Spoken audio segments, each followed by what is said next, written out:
So welcome everybody. We have a great panel in store for you. My name is Lyn Hunstad, and I will introduce the other two speakers after. I'm going to do a little introduction, and then I'll introduce each of them, and then they're going to talk for a little bit. And, oh, this is the clicker. Okay, wonderful. And, okay.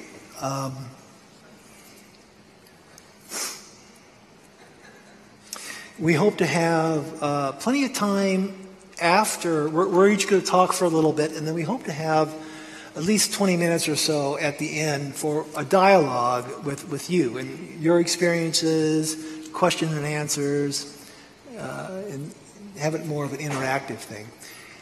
And if you enjoy what you are hearing and what we're talking about this afternoon, tomorrow afternoon, I'm going to be doing a 3-hour workshop, so it'll go even in more in-depth of some of the things that we're going to be covering this afternoon.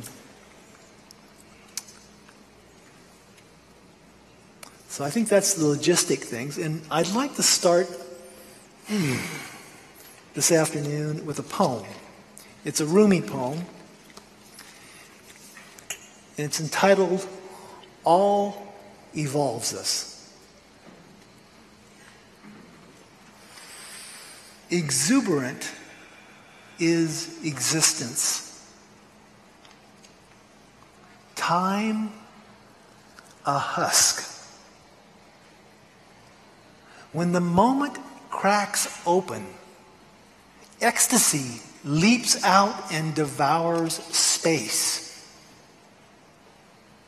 Love goes wild with these blessings. But be kind to yourself, dear one, to our innocent follies. Forget any sound or touch you ever knew that did not help you dance. You will come to see that all evolves us. You will come to see that all evolves us.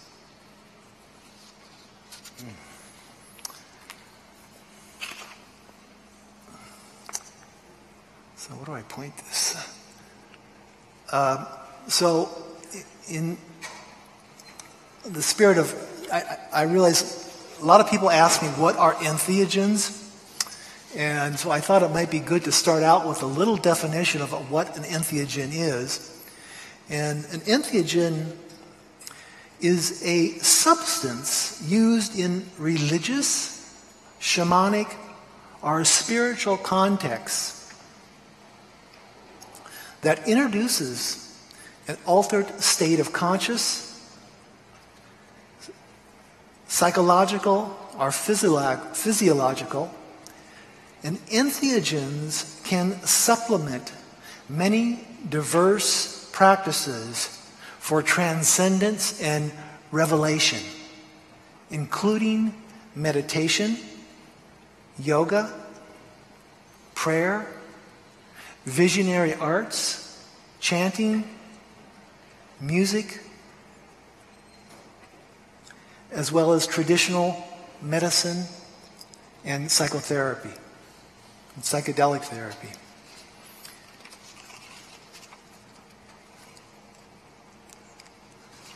That's not, is there one back?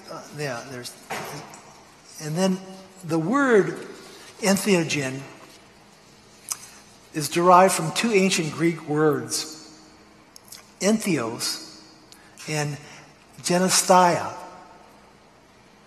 The adjective entheo translate into English as full of God, inspired, or possessed, and is the root word of the English word enthusiasm.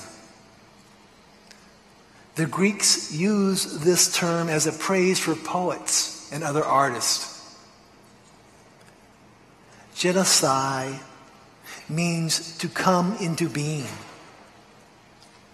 Thus, an entheogen is a drug or a substance that causes one to become inspired or to experience feelings of inspiration, often in a religious or spiritual manner. And I have to also add here that a colleague and a friend of mine, James Orak, who wrote the book Tryptamine Palace about 5 years ago, would say that the 5-MeO-DMT molecule is the only really true entheogen. He described himself as a cynical, scientific, material reductionist worldview atheist until he had this experience of the toad medicine, and then became converted to a inspired, spiritual, more hopeful human being. This next slide is in line with the poem that I read at the beginning, that all evolves. I used to have the same view that Rock did about this, and as I was asked to put together this discussion panel here, and I started thinking about my own experience, and it's true that there are certain substances that are probably the most efficient in terms of making that breakthrough from the egoic identity barrier, but there's actually there's a way that other substances also support that process. And so I put together this model of awakening. And this model has 3 factors to it. The first factor is the force or the vector or the movement of consciousness and awareness that the practice generates, whether it's a meditation practice or an entheogenic practice or a energy practice. The second factor has to do with the thickness of that egoic barrier, or that shell of identity. And depending on how much trauma and conditioning that happens, sometimes that barrier of ego and identity can be quite thick. And the practices that tend to reduce that barrier, reduce the thickness of the egoic stuff that we carry around with us, would all fall under the second factor. And then the third factor is the permeability of the egoic identity barrier. And practices that tend to open the heart and include loving kindness, they would fall under this third factor. And when I started looking at the awakening process of the movement into a non-dual state, and the different ways that we can make that transition, I broadened my definition of what an entheogen is. And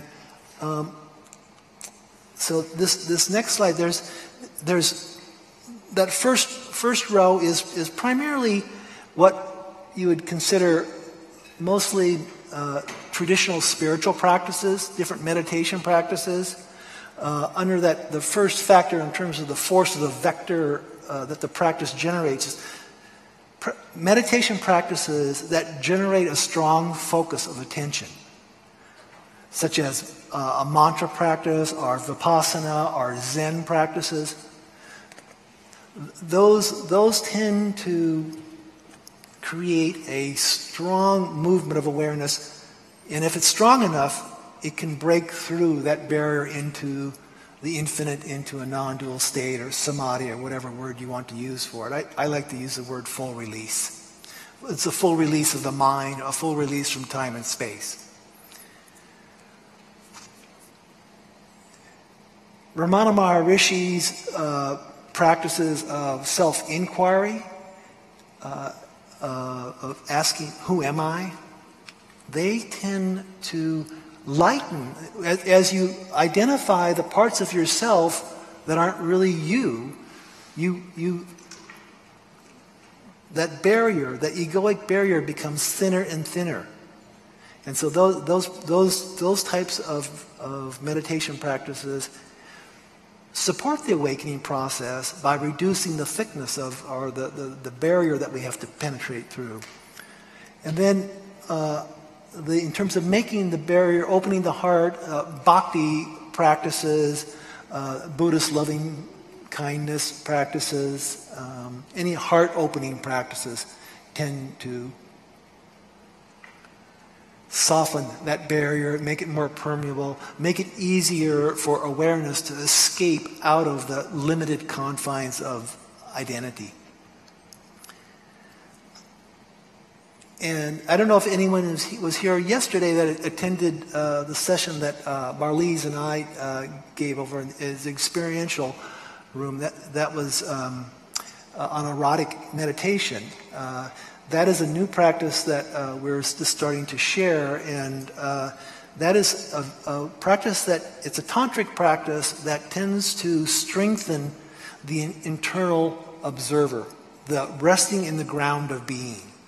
It's a little bit unusual from most other tantric practices.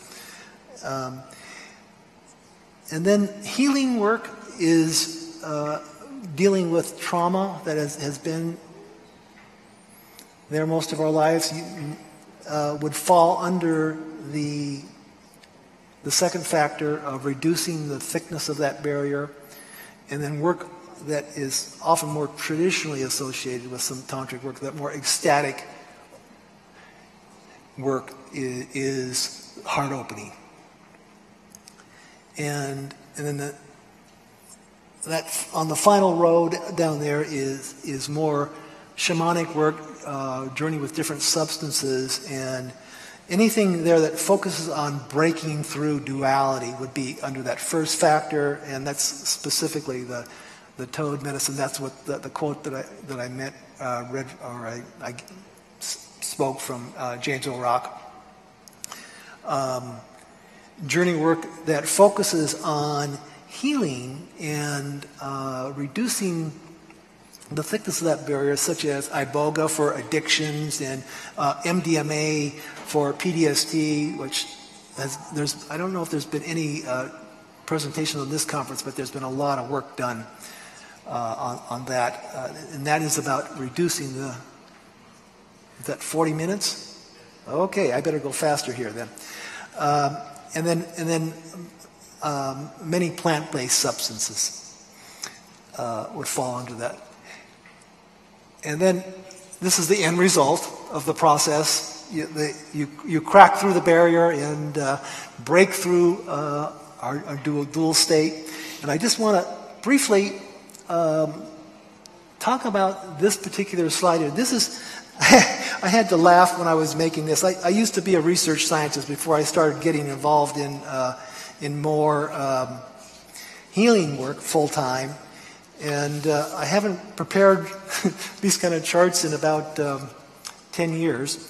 But this particular chart here is a demonstration of the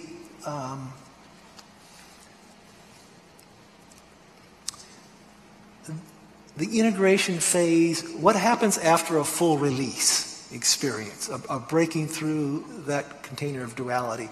And on the very left-hand side of the slide, you see there's infinity up there. That is complete release from time and space and the ego. And then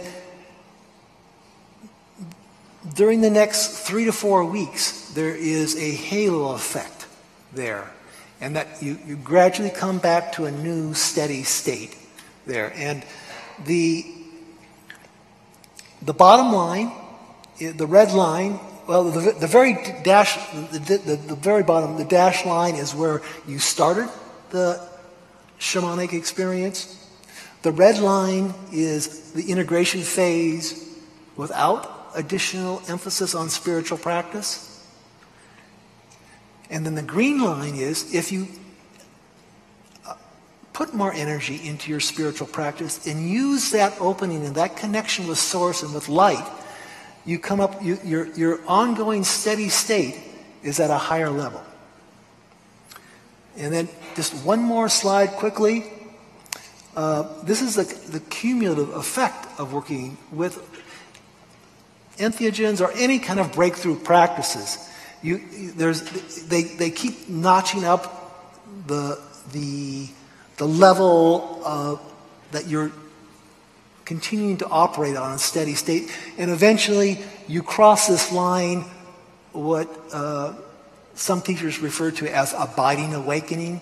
There's an ongoing sense of connectedness with Source. And this particular chart just shows like 5 particular experiences. Different people have that slope of that line can vary. It can be a very gradual slope. It may take 20 for somebody. I've seen it with very rarely with one experience. People come to that abiding awakening, but that's like maybe 1%, 2% of the people.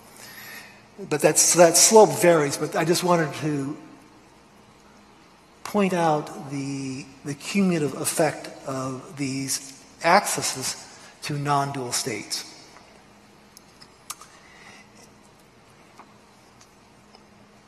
So I think that's it for what I want to move along here, and I think Merrill is going to speak next, and I want to just say a few words about Merrill.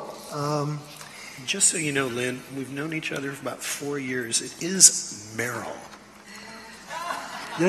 Not to correct you in front of everybody, just like I did, but I thought okay. Merrill. Thank you. Has I feel been so much better. Deeply involved in the Hermetic Western Mystery School tradition and comparative world religions for over 20 years.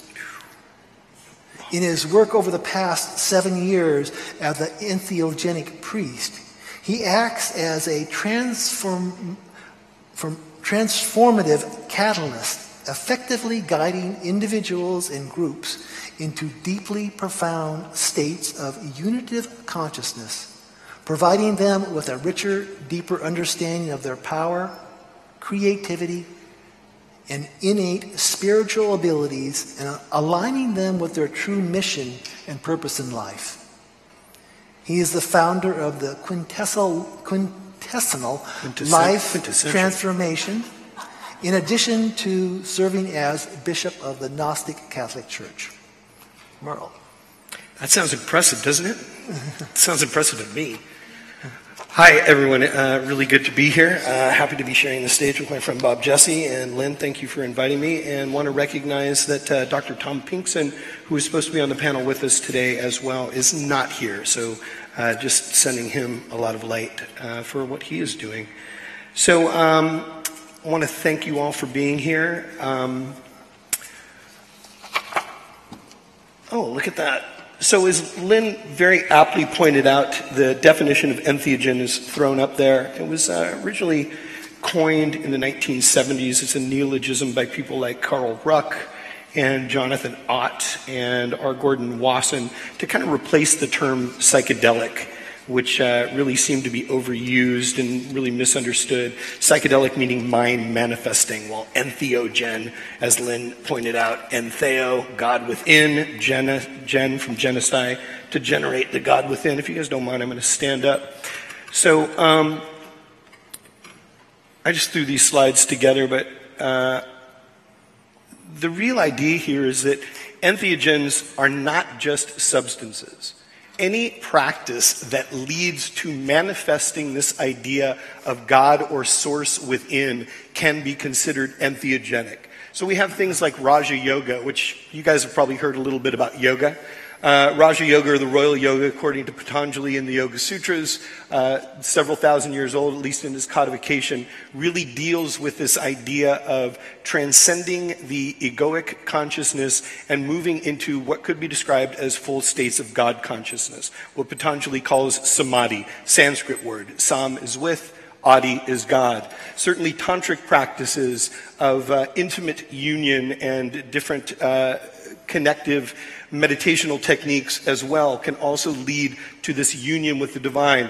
Montauk Chia over there on the bottom talks about light deprivation exercises that can start to release endogenous neurotransmitters inside of our biological brains that release substances like beta-carbolines and tryptamines, specifically NN-dimethyltryptamine and also 5-methoxy-dimethyltryptamine or 5-MeO-DMT, which Lyn referred to. This is a very, very interesting molecule. It exists within all mammals, including all human beings. It exists in plants, ubiquitously found throughout the world. And surprisingly enough, it also exists within the bufotoxin of the Sonoran Desert or Colorado River toad, known as the Bufo alvarius. And then we also have some bodily mortifications. We've got some interesting fakirs there doing their thing to also induce these states. One thing I just want to touch on briefly is the idea of entheogens in early development of humanity. Terence McKenna in Food of the Gods talks about the idea that when our ancestors, the hominids, kind of came out of the trees and began hunting animals on the savannas of Africa, they would follow the animals around and they would find essentially what was hallucinogenic or entheogenic mushrooms growing out of their dung. And they would begin eating these in small quantities. And these mushrooms would actually give them highly, highly acute ability to hunt further, or hunt, longer. They would raise their visual acuity. It would start the development of their forebrain. And McKenna puts across this idea that it was actually that led to the development of the forebrain that then gave us Homo sapiens.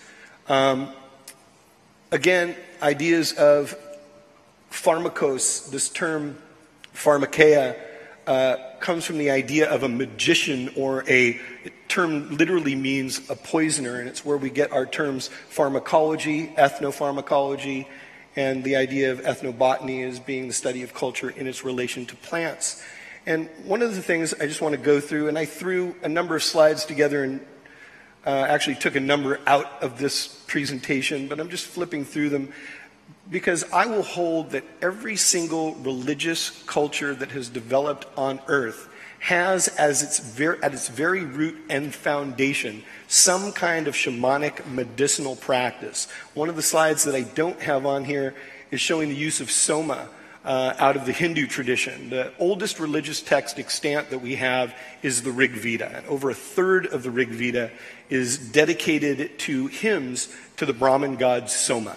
And so soma was not only a plant, but some would say a series of plants that was cultivated by the Brahmins, that was pressed into a liquor, which they called soma, which they then drank and became their god Soma.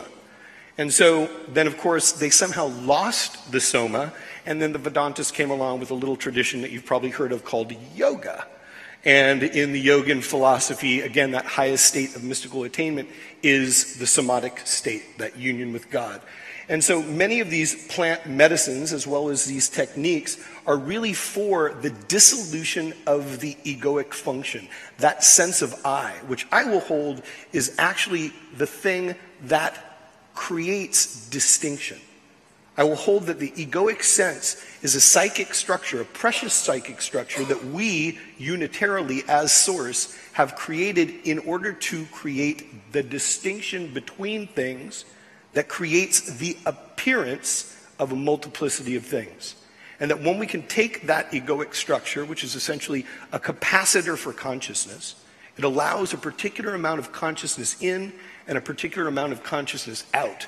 When we dissolve that capacitor, all consciousness flows in, all consciousness floods out, and we experience that universal ground of being that has been called many things, from samadhi, satori, nirvana, pleroma, Christ consciousness, God consciousness, Bodhi mind, whatever we'd like to refer to it as.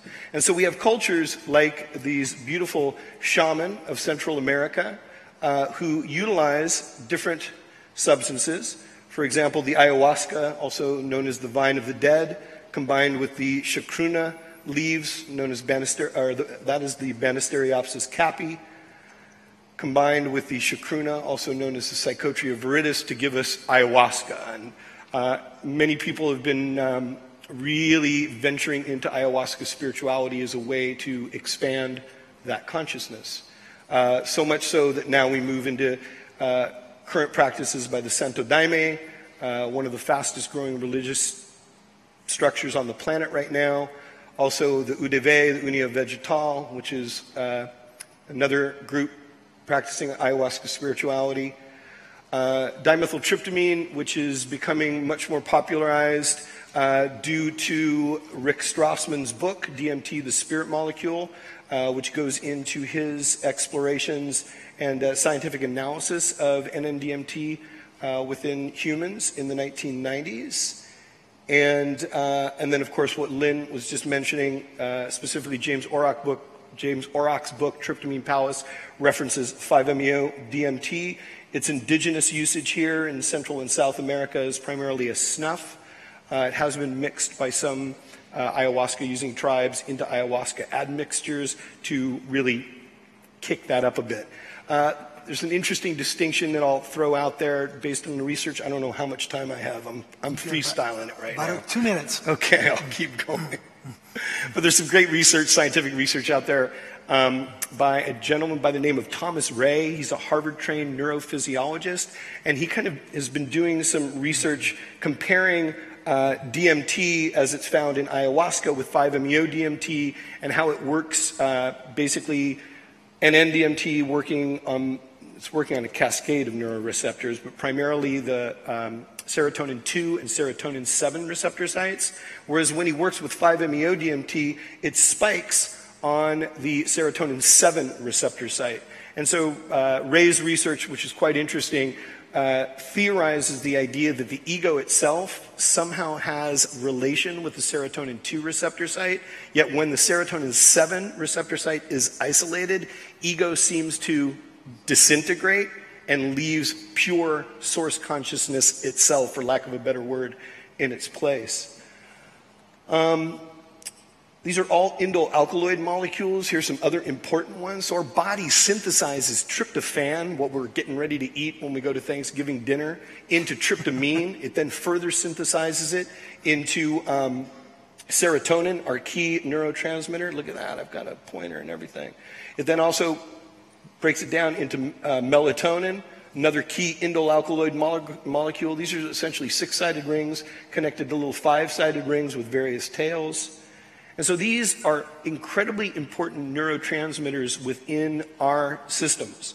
And I will hold that when one is doing an entheogenic practice, such as Raja Yoga or meditative practices, that when we experience that state of unitive consciousness, what is actually happening in the neurochemistry is that we are releasing these indole alkaloids, and they are resulting in the dissolution of the egoic function of our consciousness, and we can then move in. So the fascinating thing for me about all of this, from a scientific point of view, and I consider myself a scientific illuminist, the methods of science, the aim of religion, is that this gives us a scientific basis for the spiritual experience itself.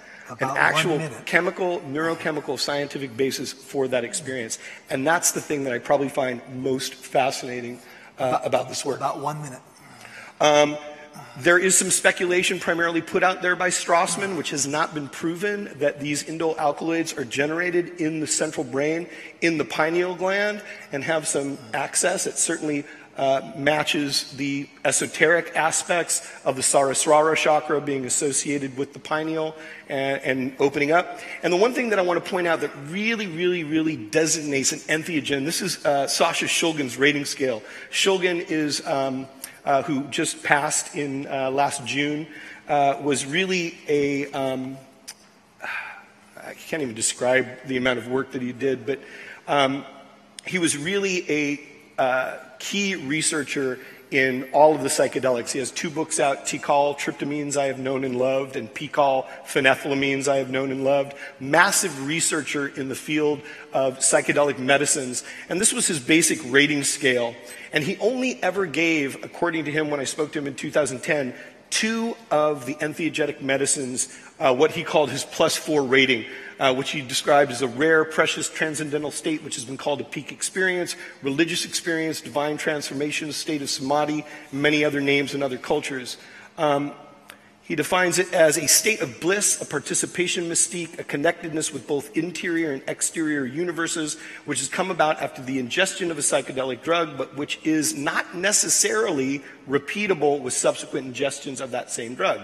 If a drug or a technique or process were ever to be discovered which would consistently produce a +4 experience in all human beings, I would say a good part of human beings, it's conceivable that this would signal the ultimate evolution and perhaps the end of the human experiment. I will hold that the 5-MeO-DMT molecule consistent, and Shulgin certainly classified it as that, consistently produces that +4 effect in almost everyone that participates in it. Shulgin confided to me when he was alive in 2010 that there was another medicine that he gave the +4 rating to, but he could not remember which one it was, unfortunately. Bless him. So I'm going to turn my time over to my associate, Bob. Okay, so our next, thank you, Merrill. Yeah. Our next speaker is Robert Jesse, who is a convener of the Council on Spiritual Practices. Yay. And if you're here attending this talk, you should check out the Council on Spiritual Practices website. It's csp.org. There is a wealth of information on there that will be fascinating. There's not enough time to describe it all, but just go check it out. It's got a really wealth of information. Bob was instrumental in creating the psilocybin research team at Johns Hopkins University, and he's one of its co-investigators. He also led the writing of the amicus brief for the U.S. Supreme Court in a key religious liberty case in which the court's 8-0 ruling upheld the right of the church to its sacramental use of a controlled substance. Bob has also been central in the formation of a dance-based spiritual community that draws on the non-creedal, non-hierarchical ways of the Quakers. He's also worked as a consultant in the information technology industry and has a background in electrical engineering and computer science. So I'll turn it over to Bob. Thank you, Bob. Thank you very much. Thank you for welcoming us here and spending time with us. I'd like to begin, if it's okay, by asking that the cameras stay focused up here while I ask for a little show of hands out there. Feel free to not participate. But if you would like to participate, other people might like to see this as well. If you are entheogenically experienced, and you choose to, would you raise your hand? Oh, that's a good crowd. Wow. Thank you. Okay. Oh, that's a good crowd. Thank you. If you are not entheogenically experienced, are you partly here today because you would think about it someday? Oh, okay. Thank you. If you are entheogenically experienced, would you rank that as, I'm going to give you two options. An interesting, sort of important thing, that's option one. Option two is, wow, that was really important to me. Option one, sort of important. Interesting. Option two? Wow. Okay. I don't need to say anything else, really. I can but I will. Let's see. Pretty much everything that I think I know about this field does not come from me. Some of it comes from the scientific method. Mostly it comes from my teachers, some of whom are shown. Yes, they are. Just double checking. Shown here. And I would like to mention two of them by name. In light of the title of this panel, which is Entheogens on the Spiritual Path. You'll notice that path doesn't usually imply a point. Path implies a line. So entheogens are on a line. The entheogenic experience, if it goes well, if it's powerful, may be an important point on that line, but it's only a point on a line. So, many observers over many years and many traditions have noted that it's very easy to mistake a powerful experience for like a final arrival. Oh, I'm done. I'm fully baked. I'm fully realized. Nothing more to do but chop wood and carry water. Houston Smith has put it in a number of different ways. One of them is to state that what matters is not altered states. It's not the minutes or the hours of an experience. It's rather altered traits, altered personality, altered values, altered behaviors that endure, ideally in a good way, long after the experience is gone. Brother David Steindl-Rast says this: a powerful experience of, I'll use our word here, non-duality, is only a seed for a spiritual life. But it's also nothing less than a seed. So see how I was saying two things?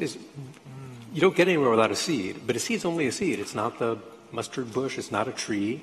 So there's a lot to do after the seed is planted and even after the seed germinates. Let's see. Lyn and Merrill have both given us already a lot of the vocabulary around this kind of experience. Unitive consciousness, non-duality, cosmic consciousness, there are many of them. In the context of religious studies, the psychology of religion, mysticism seems to be the most common name. And if I can take us back here, there's a philosopher named Walter Stace who looked at mystical experience under whatever name from a variety of cultures and tried to discern, this was not done in a mathematical way, more in a literature review way, what are the common characteristics of the mystical experience? The single most common and most characteristic quality of the experience is unity, expressed as all is one, or not two, or non-duality. And the others here won't be any surprise to you. They're secondary, but they're often found along with the non-dual experience. So, nearly 2 decades ago, I met somebody named Roland Griffiths at Johns Hopkins. Roland has actually given a talk at previous SAND conferences, so some of you know of him and have heard him speak. And he, Bill Richards, and I began what has turned into a fairly, at this point, broad scientific investigation of these phenomena using the drug psilocybin. In case anyone doesn't know, psilocybin is the name of the chemical, which is the best known active chemical in sacred mushrooms or magic mushrooms. It's actually converted inside the body to a different chemical called psilocin, which some of the mushrooms have, but psilocybin is sort of that's the one that gets all the attention. It turns out that psilocybin is also a stable chemical. So once it's been synthesized, you don't have to worry too much about it degrading over time or with exposure to air or to light. So it's a useful chemical to use in the laboratory. Once you have the necessary government permissions to make it, store it, administer it, and so on, which is a whole other talk. But that process has been gone through at Johns Hopkins. At this point at Hopkins, we have either completed or have underway a total of 9 studies. 2 of them are large internet survey studies. The remaining 7 studies are laboratory studies where we bring people into the lab and give them psilocybin. Of those 7 studies, 5 of them involve healthy, normal people, which is to say the studies do not have as their aim the treatment of something like depression, anxiety, PTSD, OCD, etc. Instead, the intention has been to take people who are well enough, thank you, and see what happens when they're exposed to various amounts of the substance under what we hope are good and safe circumstances. Johns Hopkins is a large institution, has many campuses.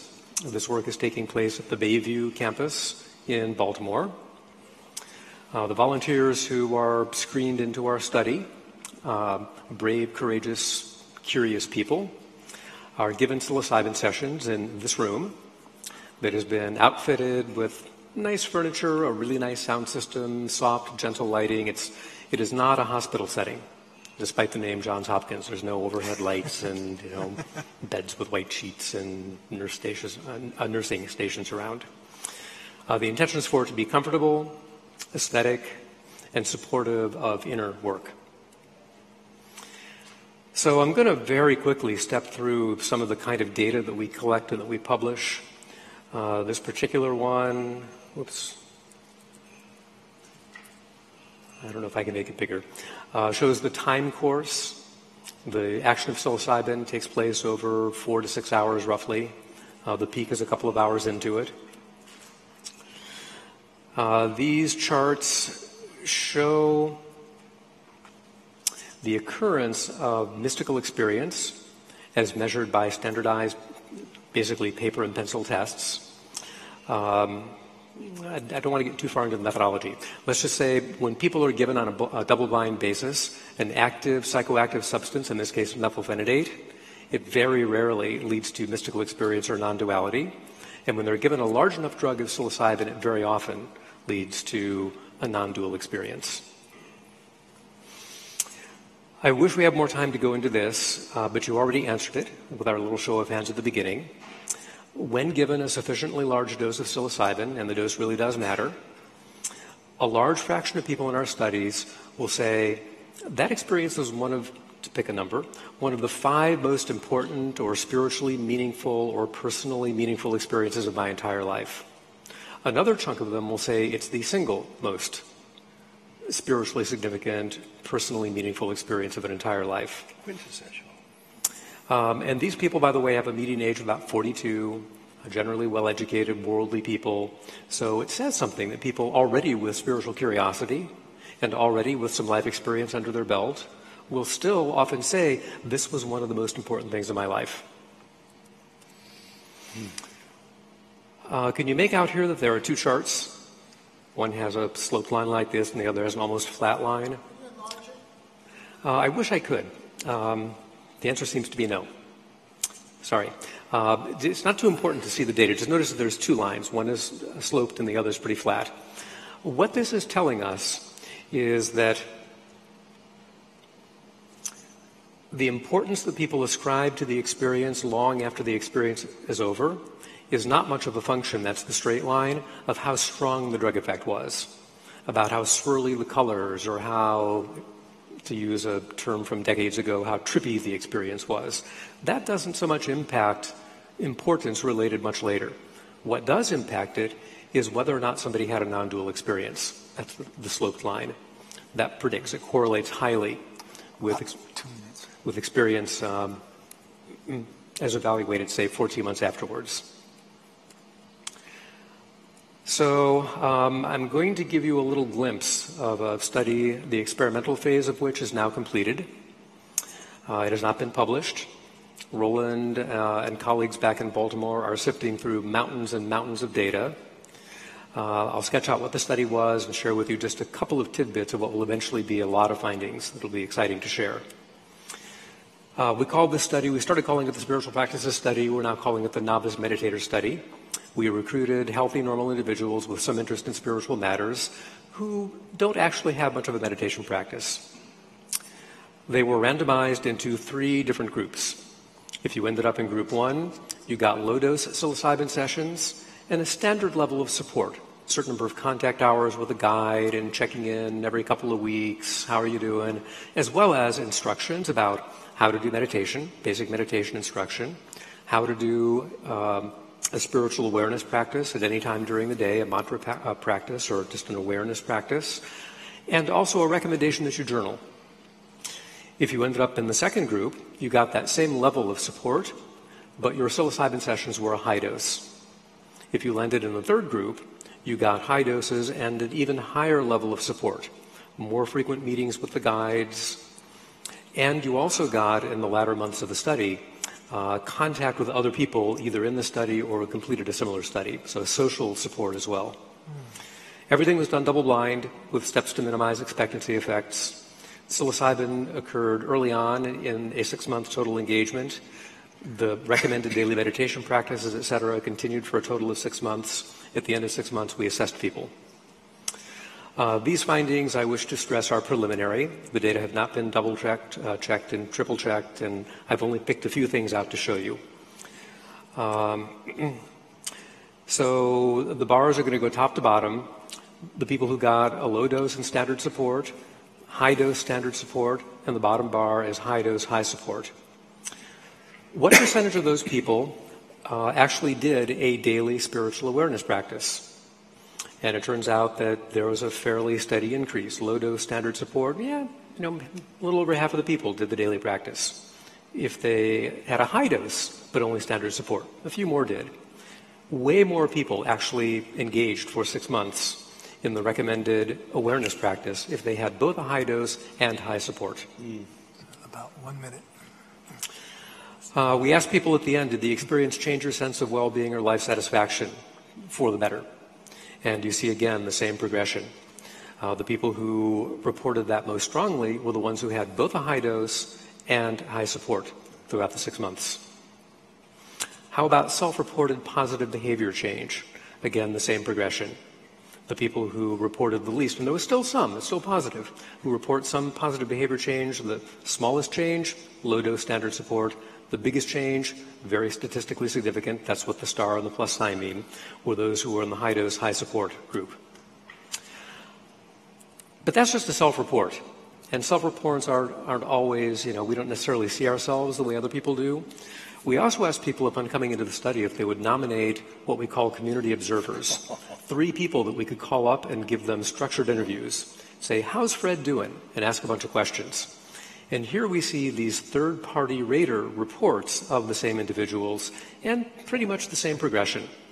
The ones that had the most enduring change were the ones who got both a high dose and high support throughout the 6 months.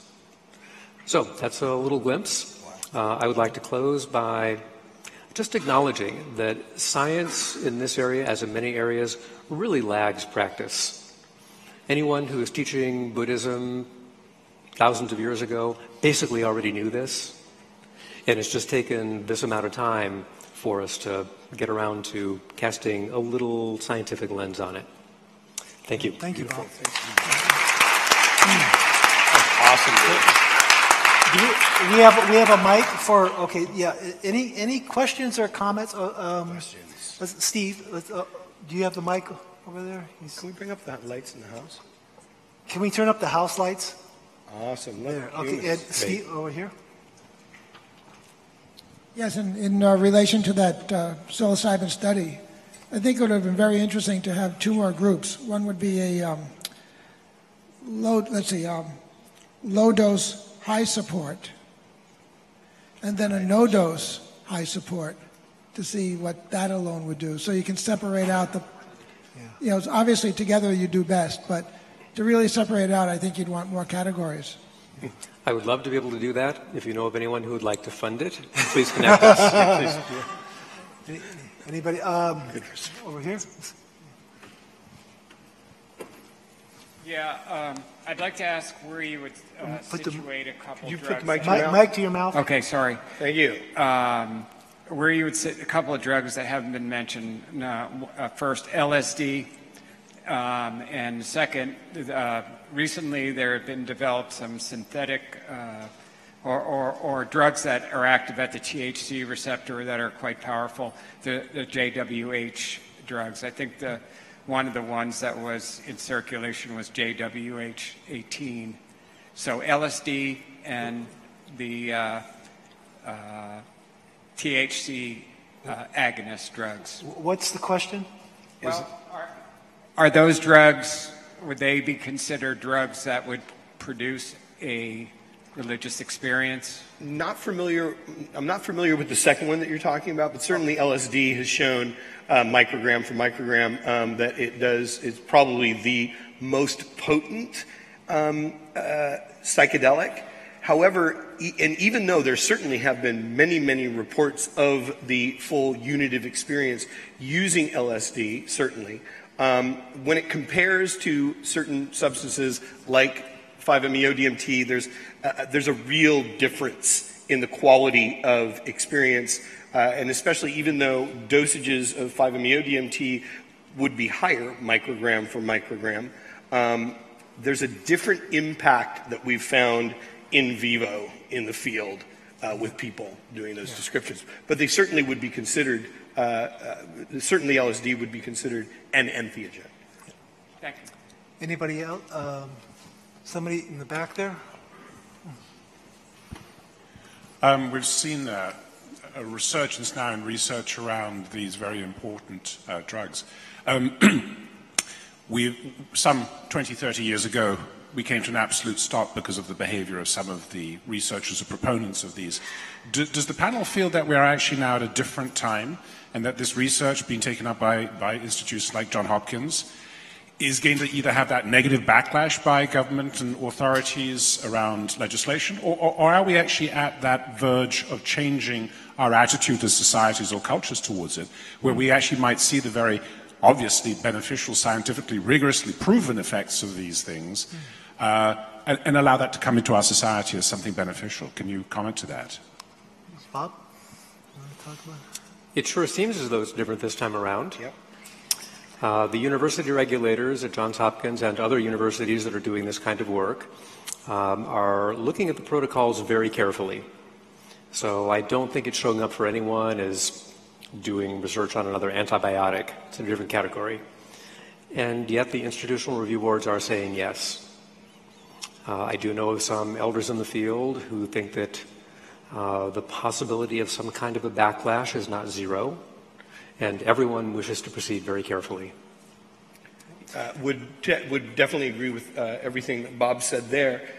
Certainly with organizations such as MAPS, the Multidisciplinary Association of Psychedelic Studies, other organizations like the Beckley Institute, there are organizations that are really coming forward to do a lot of scientific research in the psychedelic entheogenic realms. Subsequently, too, there are a lot of practitioners out there in the field who are continuing to do this work in vivo, either psychedelic therapists that are doing that work not in the above-board realms, one might say, and also there's a lot of use in society that's kind of building. I'll point out that DMT is being used as a street drug more and more commonly these days. If that was to happen with something like 5-MeO-DMT, I don't think that would be a good thing. Primarily because these are extraordinarily potent psychoactive medicines. And as with any potent psychoactive, the possibility of there being a challenging experience, one might say, is definitely there. So it's all about how these are being utilized and making sure that they're utilized within a safe contextual setting. I think we have time for one more question, and do you want to go ahead? Hey, Hitch. Thank you. I'm curious about some of the challenges that may face certain participants in either psilocybin or DMT or 5-MeO or anything else. How does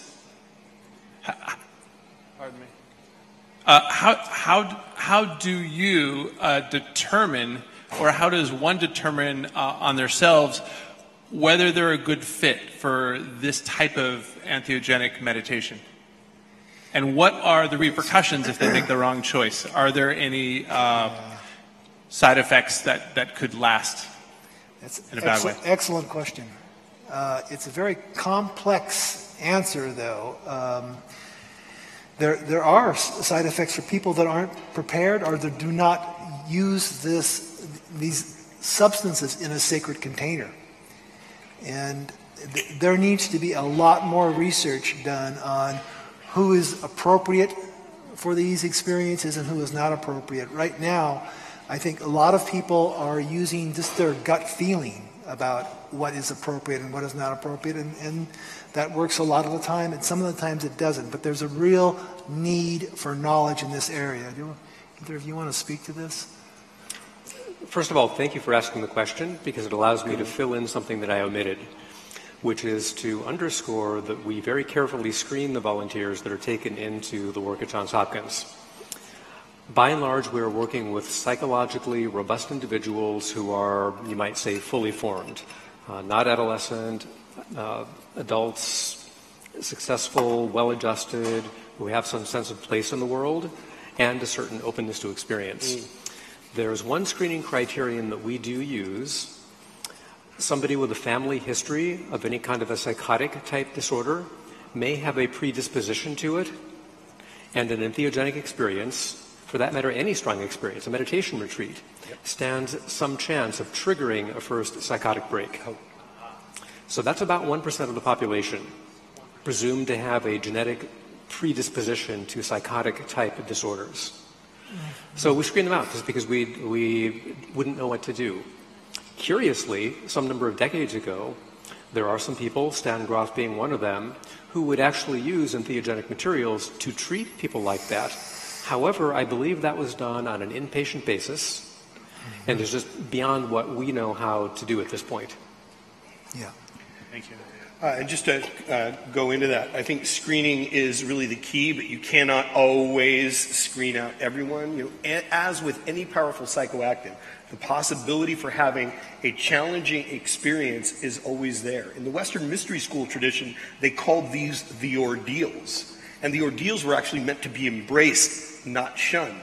So we have a tendency in the West to pathologize these things, as opposed to recognizing this, as Bob clearly pointed out, as the experience as a point on a line that is a process. And if the challenging experience comes up for the individual, there's room there for growth. Now, granted, it can induce an experience that can be traumatizing, but in most cases, it brings about or surfaces past trauma that the person can then come into relation with, can embrace it, accept it with themselves, and through a process that might, be ongoing therapy along with that, some kind of coaching process, can effectively work through whatever those shadow issues are. Because surfacing that shadow content is really part of the process itself. Yeah, thank you. So thank you for participating here. And I just wanted to mention that if you're interested in this model, I have some extra copies of it up here on the stage. Come up and get a copy of it. And if you want to keep in this dialogue, join me tomorrow afternoon at 2 o'clock in the Guadalupe room. And we will continue this discussion there. And if anybody has any individual questions, I'm happy to talk with people after the fact. We'll probably be over on this side, on the outside. We're going to be outside. If you want to continue talking, we'll be outside. Thank you very much.